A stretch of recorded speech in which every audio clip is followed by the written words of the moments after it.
Olá, tudo bem? Estamos aqui para a nossa terceira web aula de História da Alimentação e vamos hoje falar sobre novos assuntos que permeiam nossa disciplina. E dentre eles, a gente não pode deixar de lembrar que as pesquisas têm cada vez mais se aproximando do pensamento industrial. E aí, até quando a gente pensa em como as indústrias hoje elas funcionam, a gente também tem que lembrar de como surgiu esse processo. E aí a revolução industrial, a gente pode dizer que ela é o start de tudo o que nós temos hoje dentro desse campo de tecnologia. Claro que tecnologia é uma palavra que eu gosto muito de dialogar com vocês sobre o que é tecnologia. Tecnologia pode ser a cura de um peixe com sal num moquém feito por um indígena. A tecnologia pode ser uma pirâmide construída por os povos antigos, povos pré-colombianos, incas, maias, astecas. Tecnologia pode ser um drone sobrevoando uma plantação, irrigando, ou vendo onde tem focos de incêndio no meio de uma floresta. Então a gente tem que pensar que a palavra tecnos, do tecnologia, é desse advento humano de produção para além do braçal, né? E que tem alguma conexão com a evolução do tempo, né? Por isso que tem até marca de relógio com esse nome Teknos, né, do grego, dessa coisa do tempo, né? Então, tecnologia seria esse pensamento de algo que vai inovar com o tempo, né? E tudo muda ali no mundo, na virada entre o século XVIII e o século XIX. Para que vocês entendam, os movimentos artísticos, os movimentos literários, o cinema estava começando a ganhar um escopo aqui no século XVIII, e o romantismo, que era o movimento literário e artístico do período, traziam novas discussões. E aí o romantismo logo dá margem para o realismo. E a gente tem os dois movimentos muito juntos ali no século XIX. No romantismo, a gente tinha uma visão de um mal que existia, que era um mal-estar social, e que ele vinha de encontro também à própria criação da indústria. Alguns autores, inclusive, pautam claramente nas suas literaturas do realismo e do romantismo, autores como Edgar Allan Poe, por exemplo, têm contos que falam sobre a ausência de trabalho, como que o homem lidava com o desemprego, como que esse desemprego também afetava na hora de buscar sua sobrevivência, talvez não direcionadamente ao alimento, mas sim à sua sobrevivência, né? Machado de Assis, no realismo brasileiro, vai trazer isso de uma forma um pouco mais clara, né? Com o pai contra a mãe, por exemplo. Então a gente tem essa reversão do lugar do algoz e do capataz. Outras literaturas, como o Curtiço, já aí tratam da questão alimentar, sempre de forma a tratar a vulnerabilidade como uma espécie de caricatura nesse processo, né, onde as pessoas estavam ali como animais, elas eram animalizadas, então seus processos de alimentação também eram animalizados. E aí essas pautas que eram trazidas pelas artes, mas também colocadas aqui, até a gente falou de Machado, até a pauta da traição feminina, que a traição masculina já era trazida dentro das literaturas, né? Agora a pauta da traição feminina que aparece ali em Dom Casmurro, a possibilidade de, né? Ou em Madame Bovary, do Gustave Flaubert, século XIX também, França, final do século XVIII, início do século XIX. Então existia sim um pensamento revolucionando as pautas. E as discussões da arte estão também permeadas pelas políticas que seguem os movimentos tecnológicos, e a gente sabe que isso funciona assim. Tanto que estamos aqui, né, na tecnologia, passando informações para vocês. E a gente sabe que redes como TikTok, Instagram, Pinterest, YouTube, são lugares onde as informações hoje circulam com uma facilidade maior, mas com um filtro menor também, né, porque a gente tem esse advento tecnológico muito presente no nosso dia a dia. Eu acho que é quase impossível nós pensarmos em não ter telefone, né? Um dia desses eu vi uma reportagem de um artista que eu gosto muito, chama Jack White. Ele é guitarrista e cantor, compositor, muito importante no cenário alternativo mundial. E ele tinha uma banda chamada The White Stripers. E o Jack White, ele ganhou o seu primeiro telefone, seu primeiro smartphone aos 50 anos. Ele acabou de fazer 50 anos de idade e a esposa deu um telefone para ele, provavelmente por não aguentar mais, não saber onde ele estava. E aí Ele postou uma foto todo, tipo, engraçado, assim, sabe, com o seu primeiro celular aos 50 anos, e dizendo que agora ele não tinha mais como negar o uso desse advento, né? É claro que as redes sociais do Jack White e do White Stripers eram regidas por alguém que usava celular. Mas só para a gente pensar assim, como é que é a vida no campo de alguém que ainda produz o seu alimento e que não sabe o que é um drone, por exemplo, ou que não sabe, que não entra no mercado e compra uma fruta descascada num potinho, né? E assim, a gente sabe que tem também questões de acesso, né? Pessoas com deficiência, pessoas que têm dificuldade alimentar e tal. Não estou falando disso, mas estou falando que você chega aqui nos interiores, você vai comprar um feijão de corda, ou você vai comprar um produto, às vezes ele não vem igual a gente compra na cidade, que a gente compra produto limpinho, bonitinho. Então, pensa pelos frutos do mar, por exemplo, a gente sempre tem que limpar camarão, etc. Mas é uma outra riqueza, né, de possibilidades. E o século XVIII para o século XIX, a Revolução Industrial, ela impacta diretamente na forma com que as pessoas vão ver a nossa construção de sociedade. É esse tipo de revolução que muda tudo ao nosso redor.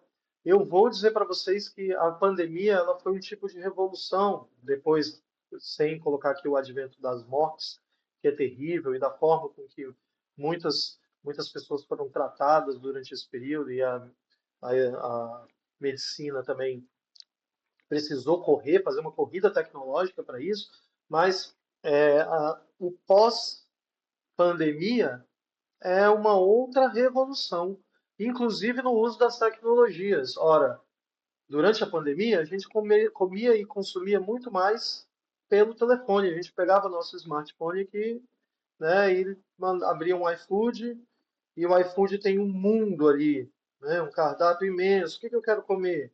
O que que eu quero pedir de bebida num Zé Delivery da vida? Ah, enquanto isso eu já vou ligar para um amigo aqui e falar, ó, venha comer aqui em casa, venha, eu vou pedir uma pizza. Durante a pandemia, a gente teve que fazer isso sozinho ou com aquelas pessoas que a gente convivia até a chegada da vacina, e aí uma nova revigoração apareceu, e com isso a morte das noites, né? Se tem discutido muito sobre isso. A noite já não é mais a mesma, as pessoas já não vão com tanta frequência, os bares não estão tão cheios, é, lixos, tá? Claro que tem lugares que está sempre muito cheio. Mas a gente está dizendo assim, há uma diminuição, basta ver as estatísticas. Quantos bares e restaurantes fecham? Em Brasília, por exemplo, que é conhecida por isso, pela fugacidade da escolha do consumo do produto. O que é muito moda hoje, amanhã já não é mais, né? Então, as indústrias, no século XIX, revolucionam também a alimentação, porque começa a ter uma industrialização no processo de consumo. E esse consumo também está ligado às jornadas de trabalho.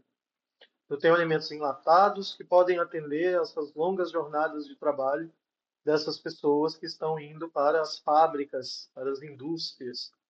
E a gente começa aqui, claro, a precarizar um pouco esse processo, mas também dá acesso a algumas pessoas que não tinham.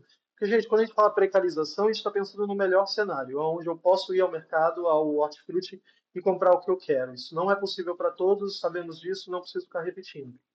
Mas aqui na Revolução Industrial também. A gente está falando de uma França pobre. As pessoas fantasiam muito, né, pensando França, Alemanha, Itália, oh, que lindo, que maravilhoso. Sim, tem lugares lindos e maravilhosos, como também tem lençóis maranhenses, entendeu? Mas a gente romantiza e esquece que essas revoluções também muito foram pautadas por conta das pessoas pobres, das pessoas que passavam fome, que morriam na França e na Itália, principalmente. Então, os enlatados eles surgem aqui e aí o comer se torna um ato mais revolucionário. Ele deixa de ser um ato de escolha por fisiologia, né, como a gente já sabe, o ato de restaurar, e passa a ser uma escolha mais revolucionária, né, o comer como resistência, a comida como resistência. Um dia desses surgiu para mim, talvez alguns de vocês tenham visto também via Instagram, um nigeriano comendo um acarajé no Brasil e resgatando sua memória afetiva, resgatando ali dentro as raízes do seu país, resgatando a África dentro do Brasil. Isso é muito interessante, ao mesmo tempo um sinônimo imenso de globalização e de resgate de ancestralidade. Aqui na Revolução Industrial ainda era a pauta do trabalho, era a principal pauta aqui era o trabalho. Então, os enlatados e os processados, eles surgem com muita força e como um objeto de consumo. Abrir uma lata de sopa era facilitar o meu dia a dia, fazer com que eu, que tinha trabalhado 12 horas na fábrica, pudesse chegar em casa e me alimentar. A qualidade desse alimento, gente, só vai entrar em questão muito tempo depois. Hoje a gente questiona o miojo, mas nos anos 90 ninguém questionava. Achava revolucionário o miojo, tá? E, e eu não estou dizendo que as pessoas não consomem, elas continuam consumindo, né? A salsicha, o miojo, né? Mas eu acho que a gente tem outras opções quase com o mesmo preço, né? A questão mesmo é esse advento da velocidade, tudo tem que ser muito rápido, tem que comer rápido, tem que fazer tudo rápido, o amor é rápido. O Bauman já traz a questão da sociedade líquida, né, e ele foi muito assertivo, porque o Bauman escreve isso muitas décadas antes de quando a gente vai discutir o Bauman na execução do seu processo de sociedade líquida, né? E ele vai falar da industrialização, da revolução industrial, e vai trazer para a gente nos dias de hoje, né? Para essa hiperpossibilidade no campo da estratégia de sobrevivência.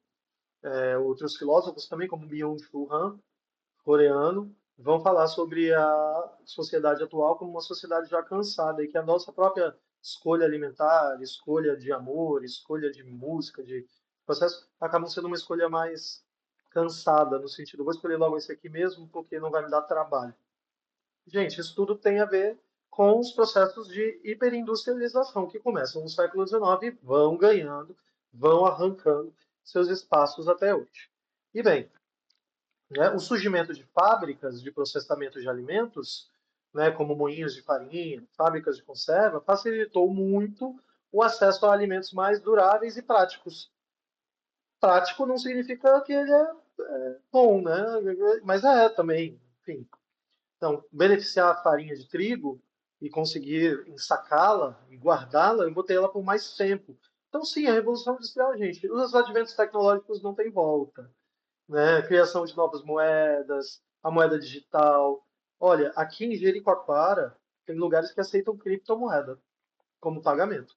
Eu achei isso tão tecnológico e me achei tão atrasado por não conseguir, não saber que podia pagar com criptomoeda, que eu fiquei pensando, gente, olha só, eu estou no interior, porque aqui é no interior, por mais que seja uma cidade internacionalizada, uma vila, não é uma cidade. Jericoacoara é uma vila de pescadores. E eles aceitam criptomoeda, olha que loucura, né? E a gente pensando aqui ainda que na Revolução Industrial se trocava por farinha, os salários eram muito baixos.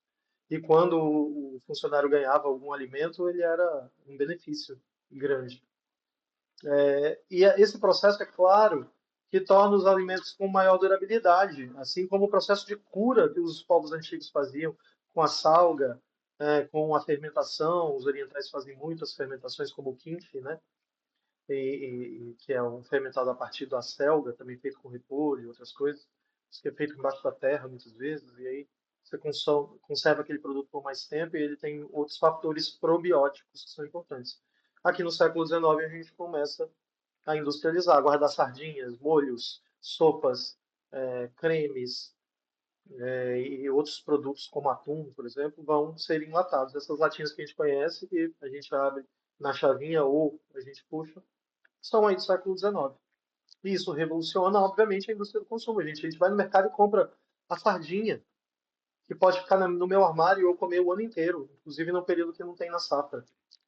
Eu posso comer molho de tomate o ano inteiro, né? E inclusive quando não tem tomate. Então, talvez eu nunca nem tenha tocado num tomate, mas já comi molho de tomate. Isso pensando na estrutura de muitas pessoas que não cozinham, nunca cortou um tomate na vida. Eu conheço gente que nunca cortou um tomate na vida, tenho certeza.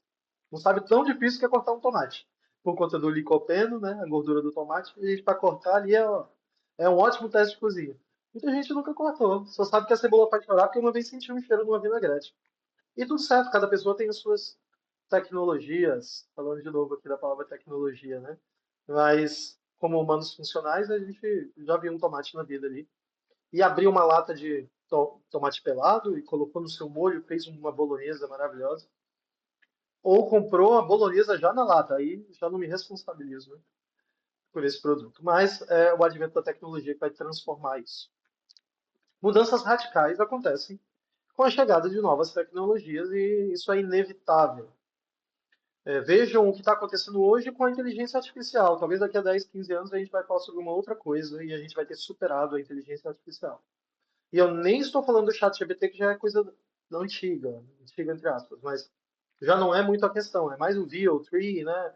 As criações de imagem, de vídeos voltados para criação de personagens falsos ou de personagens que não são humanos, enfim, a gente precisa legislar sobre isso ainda, a gente está distante. Então, por exemplo, surgimento dos refrigeradores.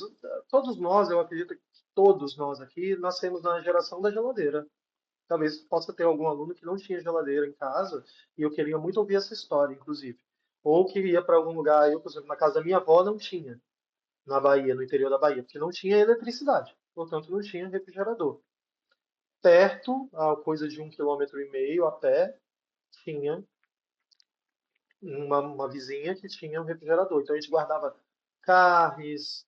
Eu lembro até que guardava um refrigerante, lá, que era uma coisa assim, nossa, vou tomar um refrigerante. Eu nunca tomava, porque lá em casa a gente não tomava. Tomei refrigerante já depois de velho, gente. E aí de hoje eu já não consumo mais. Mas aí a gente ia lá, pegava uma carne que estava congelada, quando vinha muita família muito grande. Que quando não, minha avó matava no quintal uma galinha, ou consumia uma carne seca que ela mesma fazia o processo de cura. Né? E refrigerador não tinha lá. Mas na minha casa, em Brasília, tinha. Né? Na casa dos meus tios, dos meus primos, dos meus amiguinhos, todos tinham. A geladeira é meio que um objeto primordial, né? Quando a gente pensa em vai morar, tem que ter uma geladeira, um frigobar pelo menos, porque eu preciso conservar os meus produtos. É o objeto prioritário. Às vezes eu não tenho cama, eu tenho um colchão, mas eu tenho a geladeira. Né? As pessoas costumam não ter fogão, mas tem geladeira, porque tem geladeira em uma airfryer, é a revolução, né? Quando eu me mudei para cá, eu ainda decidindo se eu ia ficar ou não na região Nordeste, não comprei fogão de imediato. Tinha uma panela de pressão elétrica e uma air fryer. E eu fiquei muito tempo fazendo tudo com elas. Depois comprei o fogão, enfim, passei a fazer outras coisas, mas sobrevivi muito bem, sem deixar de fazer nada. A única coisa que eu não fazia era frutos do mar, só o peixe empanadinho que dava para fazer, mas não era a mesma coisa. Então, somos da geração da geladeira. Né? A geladeira, o refrigerador já existe dentro das nossas casas. Agora imagina como foi revolucionário um método de conservação que mantinha resfriado o produto. E aí ali dentro ele tem uma durabilidade, né? Congelado, então ele tem uma durabilidade maior ainda. É uma doideira. Assim, a gente não nem sabe. Eu acredito que as pessoas dessa época nem pensavam que isso seria possível. Até que o refrigerador é criado. E aí os conservantes que vão para os enlatados, para os envidrados aqui, os produtos vendidos em potes, em vidros, hoje em sachês de plástico, cheio de microplástico dentro. Que, gente, pensem comigo claramente, eu não estou demonizando nenhum produto aqui, não faço esse trabalho, não é comigo. Mas eu tenho uma garrafa de vidro, uma passata de tomate, eu tenho uma lata de extrato e eu tenho um sachê de molho. Vocês não acham que tem aqui, e a mudança de preço também vai ser grande, né? Vocês não acham que tem aqui um percurso que vai me dizer que esse sachê de molho ele é problemático, de alguma forma? Sempre olhem a rotulagem, tá? Deem uma olhada no que tipo de coisa vocês estão consumindo. Às vezes tem tudo menos tomate, ou quase nada de tomate. E novamente eu digo, não estou demonizando, às vezes é a única opção, mas se eu puder observar, eu acho que é legal, tá? E aí as latas de metal, essas usadas até hoje, elas mantêm longe da luz, né, da luz solar, da luz externa, e faz com que os produtos também não proliferem bactérias que precisam da luz. Elas são bem úteis, assim como garrafas de vinho escuras, garrafas de vinhos claras, isso tudo faz, tem efeito, gente, não é aleatório, tá? E, claro, o que a gente tem que lembrar, o que mudou, mas ficou, né? A poluição, o que a gente usa agora dentro das nossas casas, sempre foi usado antes, né? O sal como conserva. Hoje as grandes cozinhas gastronômicas, elas têm feito processos de cura, cura de gema, cura de carne, o dry aged, né, que se tornou aí um fetiche nos restaurantes de carne, uma carne que demora aí 30 dias para ficar pronta, um processo de cura, uma cura ancestral, né?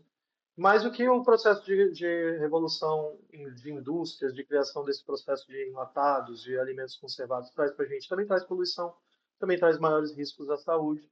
Também vai trazer, obviamente, uma dificuldade de escolha. Eu tenho muitas opções com preços muito variados, e aí eu tenho que ver que talvez o produto A ou B não seja de tamanha qualidade, mas pelo menos agora tem as opções, né? E bem, vamos para a nossa questão, vamos pensar aqui juntos um pouquinho. Nessa nossa questão, nós vamos dialogar sobre a Revolução Industrial. Gente, a Revolução Industrial, ela marcou o início de profundas transformações na produção e conservação dos alimentos, né? Com o crescimento urbano e a demanda por maior durabilidade dos produtos, novas tecnologias e métodos foram incorporados aos processos alimentares e também são até hoje incorporados ao nosso processo alimentar e vamos seguir fazendo isso, né? Considerando esse contexto, assinale o método de conservação que surgiu e se consolidou após a Revolução Industrial e que contribuiu para a aplicação, né, no comércio de alimentos em escala global. E aí a gente tem aqui salga e cura, a gente sabe que é um processo mais ancestral, povos primordiais já faziam isso, os povos africanos também trazem esse processo, mas os europeus também já faziam isso. A defumação é também um processo super antigo de conserva de carne. Ele defuma para poder fazer com que ela não estrague tão rápido, mas também hoje a gente tem a coisa do sabor, né?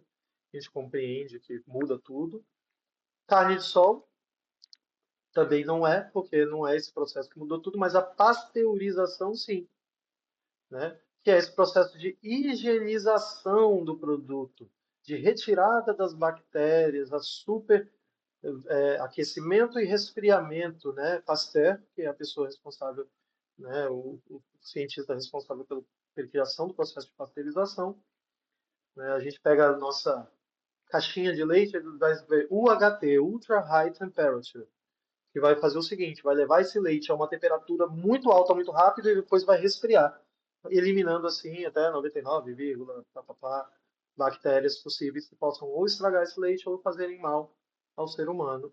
Isso também tira algumas características do leite, que é muito diferente do leite cru, do leite da caixinha. A gente sabe disso, a gente, infelizmente, é muito difícil ficar com o consumo do leite cru também é problemático, porque pode ter ali uma série de bactérias. Aí alguém vai dizer assim, professor, mas eu tomei leite cru a minha vida inteira. Direto da vaca ali, a gente tirava na fazenda do meu avô e era o leite que tinha. Na casa da minha avó também tinha, mas eu achava o cheiro era muito forte, porque eu era menino da cidade, né? E aí, menino da cidade, quando surgiu o leite de caixinha, pô, facilitou muito a vida. Minha mãe e meu pai compravam caixa, que era eu e meu irmão, criança, e depois adolescente. Até hoje eu consumo leite, mas hoje de uma forma muito diferente. Eu consumo mais leite em pó do que o leite líquido mesmo. Mas é um produto que está na casa de todo mundo, né, gente? Então, o processo de pasteurização ele é extremamente importante e depois ele vai ser usado para muitas outras coisas. Então, a Revolução Industrial ela deixa seu legado para sempre, né, nesse sentido e em outros também de conserva e na continuidade desses produtos. Bem, a cozinha traz grandes revoluções com os processos de automação, né? Ela vai mudar o que que a gente come daqui para frente, que se antes eu comia lá um pão com uma sopa e nem sempre eu conseguia comer uma proteína, agora com uma proteína enlatada, talvez eu consiga consumir essa proteína. Ou eu consigo manter a sopa e só cuidar da proteína. Claro, gente, eu estou pensando aqui numa alimentação muito diferente da nossa, tá? A nossa no Brasil. Porque o Brasil, ele, no século XIX, a gente ainda está muito colonial, né, por mais que a gente vai ter ali a nossa proclamação da República, mas a gente ainda está muito colonial, a gente vai demorar muito para se tornar industrial, e até hoje o Brasil ainda é tratado como um país agrário. Claro que a gente tem aí grandes mudanças de avanços políticos com relação a isso, de entender que nós somos um país continental, imenso, com muita produção agrícola, que a gente tem terra e água, coisa que muita gente não tem, e clima, né? Mas nós não somos um país agrário, né? Nós somos um país que tem também o agro como um impacto muito forte. Mas por conta das políticas do café com leite, as políticas do café, da produção depois de cana-de-açúcar, a gente tinha, muita gente tem fora essa visão de que o Brasil é um país cheio de grandes lavouras. E nós temos sim, mas nós temos também grandes indústrias. Então, o que a gente come é fruto desse fluxo. A escolha do que eu vou comer é fruto desse fluxo, né? E como eu como esse produto? Eu como ele conservado, eu como ele enlatado, eu escolho comprar esse produto de forma crua, fresca no mercado. Eu tenho acesso às feiras, aos locais que vendem esse produto mais fresco, porque a gente vai, vou falar novamente do atum, né? Eu acho que é uma forma muito forte da gente entender isso. Eu tenho atum e tenho a sardinha, são dois peixes que a gente acha. A gente vai achar o alixe também, mas é muito menos consumido de forma comum, né? Então vamos pensar aqui no atum e na sardinha. São dois produtos bastante consumidos pelo brasileiro. A sardinha nos anos 90 era assim, muito consumida. E é um produto bem mais barato. E você compra ali um peixe. É um peixe. Ele está em conserva, né? Agora, quem pode comprar a sardinha fresca ou o atum fresco, aí é que o bicho pega, né? A gente sabe que atum tem atuns aí que tem preços de 800 mil reais o quilo. Então, não é disso. O Bluefin, por exemplo, são atuns muito caros. Mas a gente está, mesmo o atum simples, ele é caro. O salmão, que se tornou esse produto de fetiche de muitas cozinhas dos anos 2000, é um produto caro, né? Então a gente tem outras opções, claro, para poder consumir um produto fresco ou mais próximo do fresco, mesmo que seja compro congelado e faço na minha casa, descongelo e faço o produto. Mas eu ainda tenho um processo ainda muito cru, muito distante, que é a escolha de como se comer.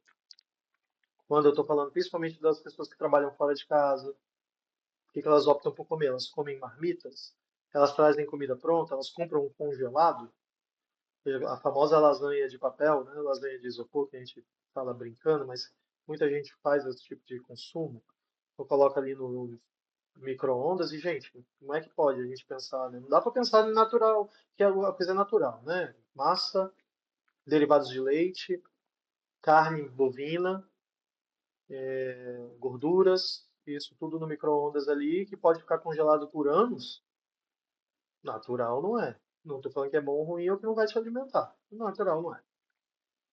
O Hot Pocket também eu acho uma coisa tão estranha, porque é um hamburguinho, chinelinho, assim, bem pequenininho. E sendo que você pode comprar, nem que seja comprar a carne do hambúrguer, né? Mas você pode comprar carne moída, cara. Faz um bolinho de carne aqui, ó, massa, põe na frigideira rapidinho, joga um sal em cima, pimenta do reino, vira a carne, sal, pimenta do reino, hambúrguer. Ah, professor, mas é mais barato. Sim, pode ser que seja mais barato, né? Então é isso aí, a escolha do que a gente come e como a gente come. E quando a gente come, tá? Talvez eu coma um salmão num dia de festa, de festividade, um dia que a gente saiu para comemorar. Eu pedi o salmão, falando de salmão lá em cima, né? Ou aquela carne, né, muito saborosa, aquele medalhão de filé mignon que não consegue se comer durante o dia. Mas quando se come, influencia muitos processos, como por exemplo, a escolha do que eu vou comer. Está totalmente, diretamente invocada naquilo que eu vou consumir, né? Se eu estou numa data de aniversário, se eu estou num dia comemorativo, se eu já recebi meu pagamento, se eu não recebi meu pagamento, tudo isso faz um percurso para que eu entenda quando eu vou comer determinados alimentos. Quer ver um exemplo fácil, gente? O peru, né? O peru de Natal. Ele precisa do ano inteiro para crescer? Não. Mas é porque a gente come ele no Natal por conta da festividade. É uma festividade, inclusive, estrangeira, não é brasileira. E aí a gente tem essa tradição, né? Como aí o espumante, o champanhe, ele também é colocado em festividade. Vamos comemorar, abre um champanhe, né? Porque às vezes a pessoa nem gosta, ela só quer festejar e ela vincula a ideia da espumante, do espumante e do champanhe a essa festividade. É a mesma coisa com aquele bolo de aniversário ou bolo confeitado. Aí é uma boa. Hoje até tem desmitificado, né? Tem várias confeitarias que vendem fatia de bolo confeitado. As pessoas às vezes compram para levar para casa ou pequenas reuniões de amigos. A gente já encontra esse tipo de produto. Mas ainda também era vinculado a festividades, né? Então, o que eu como é uma escolha que também tem a ver com as revoluções. porque o que eu estou comendo está na mídia, o que eu estou comendo tem uma escolha pré-definida, o que eu estou comendo tem a ver com minha jornada de trabalho. Como eu como também tem esse varietal, e quando eu como vai estar diretamente ligado a essa proporção. E quem come o quê? Quem come determinados alimentos? Quem come mais enlatados com mais conservantes? Quem come mais alimentos frescos? Novamente, o fator preponderante nessa discussão toda é o fator econômico. Né? Como eu falei, gastroeconômico. É um conceito que a gente precisa pensar. Existe muitas vezes uma demonização de alguns processos, por exemplo, o café. Ah, você toma café do sítio, sei lá, qualquer café assim, melita, que é torrado de qualquer jeito, e que ele é torrado além do devido, e a água que você coloca é muito quente, você ferve a água, algumas pessoas fervem o café dentro, aí mata o barista do coração, né? E aí as pessoas vão demonizando, ah, mas isso não é café, isso aí não sei o quê, isso é uma água com açúcar. Isso é não sei... Gente, quem come o que é definido também pelo dinheiro. É mais barato comprar o café em grão, moer na hora e fazer o seu café, ou comprar 1 quilo de café moído que eu vou colocar na minha máquina, ou fazer ali no coador e vai fazer uma jarra de café? Não preciso nem responder para vocês, porque vocês sabem disso. Eu gosto muito de um café especial. Gosto muito de um expresso, tenho máquina de expresso em casa, não é há muito tempo não, eu tenho recentemente. E eu não sou um barista, mas vou me especializar recentemente, inclusive, que é a única coisa que está faltando dentro do ramo das bebidas para me especializar.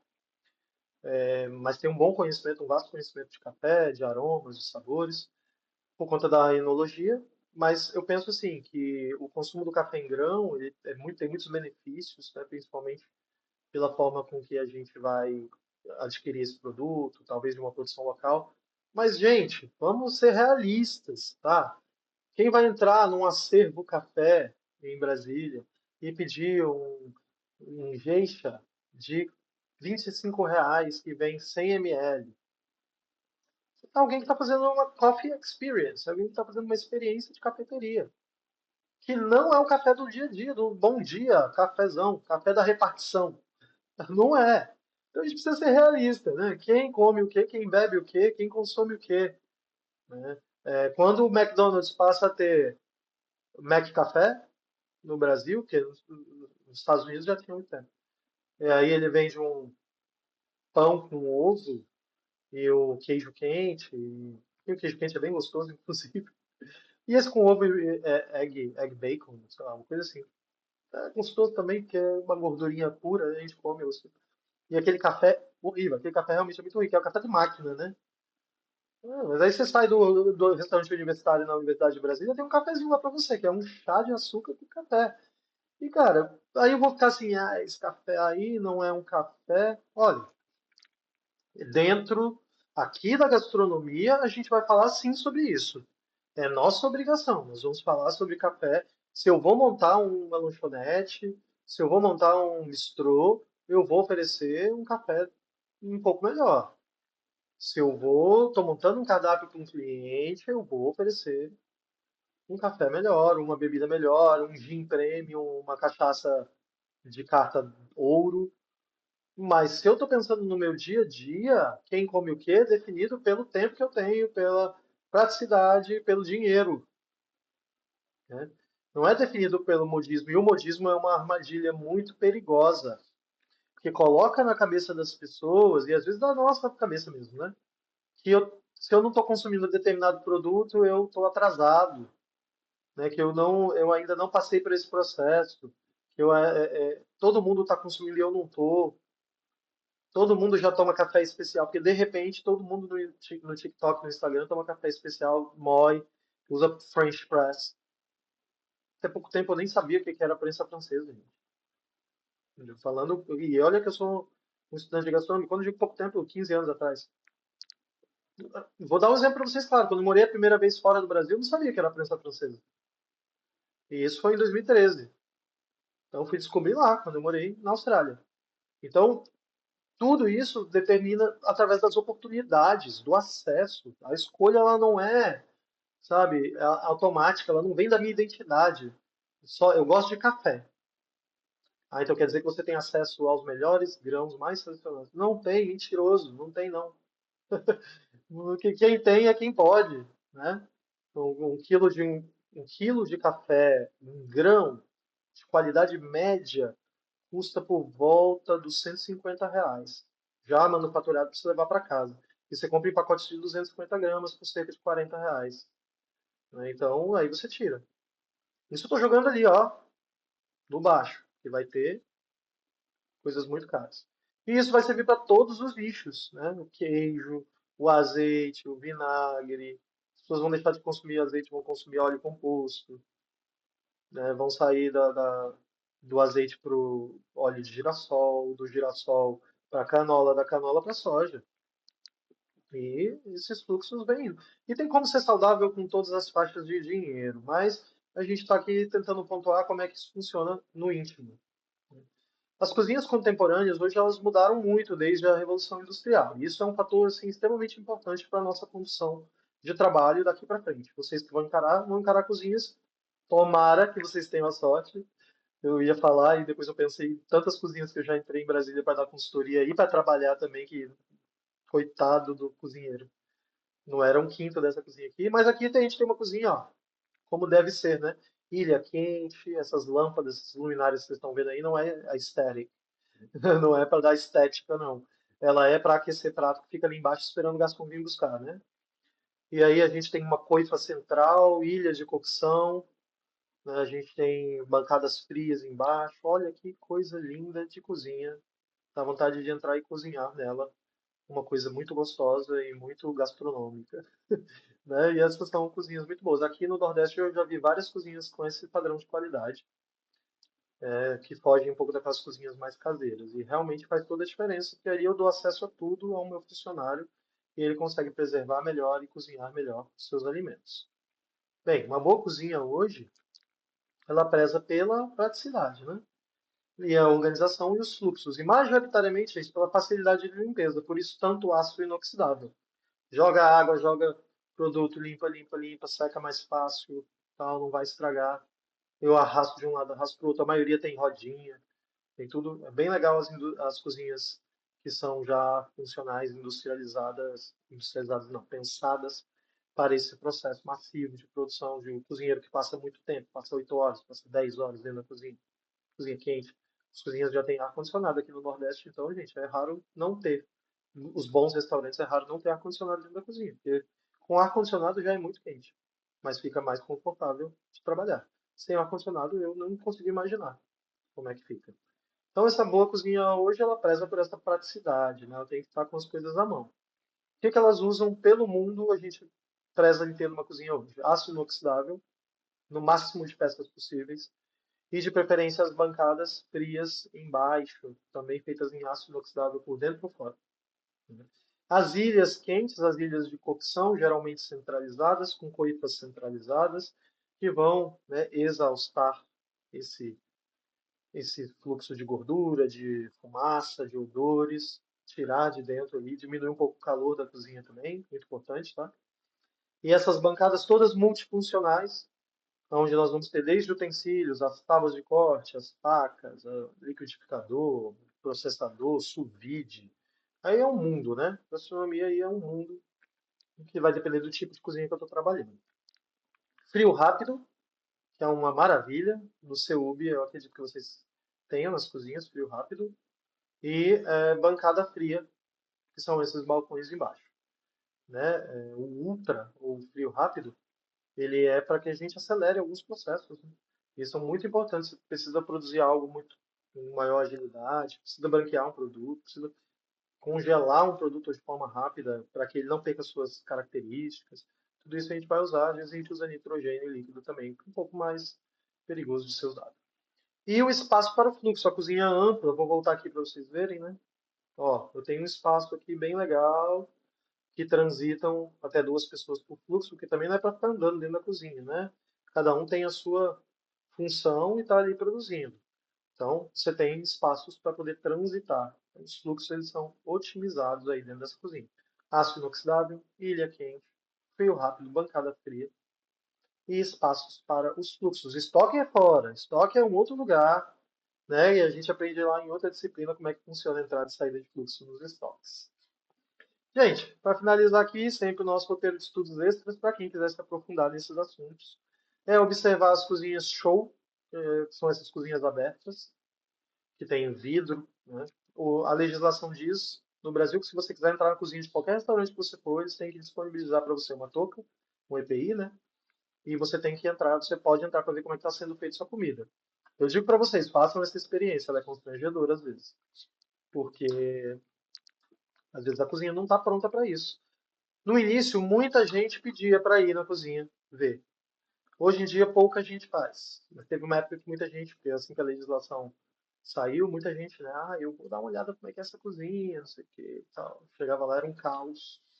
E aí foi legal porque também muitos lugares que estavam inadequados foram se adequar aos procedimentos para que essas cozinhas elas se tornem de forma correta, né? Que sejam mais corretas aí nos seus fluxos, para que as pessoas possam ver que o alimento está sendo feito de forma correta e também feito de forma limpa, né? Os estabelecimentos, a partir, pedir para ver em estabelecimentos que vocês forem comer, pedir para ver as ilhas de cocção, né? Entrar dentro desses espaços. É um desafio que eu faço para vocês, quero que vocês contem depois aí, se caso vocês já tenham entrado em algum lugar. Eu adoro fazer isso, principalmente em cervejaria, é muito legal. São Paulo tem várias, a última que eu fui foi na Coopers ou foi na Coopers. E aí a gente pôde entrar para ver como é que era a produção, muito legal, assim, os tonéis, eles faziam ali a maioria das cervejas, traziam lúpulo importado, a gente degustava, experimentava, muito legal. E identificar esses fluxos também dentro de casa. Como é que eu faço a entrada e a retirada de produto? Quando eu chego com uma caixa da rua, onde eu coloco? E aí esse produto vai para o refrigerador. Como é que eu faço o fluxo na minha própria casa, né? E isso é interessante porque a gastronomia também vai mudar a nossa forma de fazer. Por mais que a gente diga que a refeição do chefe de cozinha acaba sendo um podrão do fim da noite, um cachorro quente na rua, porque ele não tem tempo de cozinhar para ele mesmo. Isso é uma realidade muitas vezes. Aquela série que as pessoas gostam muito, The Bear, né? Eu até assisto também. Mostra muito isso, né? O cara quando para, ele vai comer um sanduíche. Mas pro norte-americano muitas vezes sanduíche é uma refeição, né? Mas a realidade muitas vezes é essa. Às vezes não dá tempo de você comer, não dá tempo de parar. Para fazer uma refeição é raro, tá? Então, às vezes a gente preza por ter ou não ter esses produtos e a gente acaba entrando nesses fluxos. Então, observar as cozinhas é um produto legal, uma forma legal, as cozinhas que são abertas. Pedir para entrar nas cozinhas que não sejam abertas e identificar os fluxos dentro de casa também.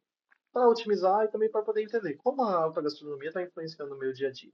Bom, gente, muito obrigado por terem assistido a aula até aqui. Espero que tenham tirado muitas informações e aguardo vocês na nossa próxima aula. Tchau, tchau.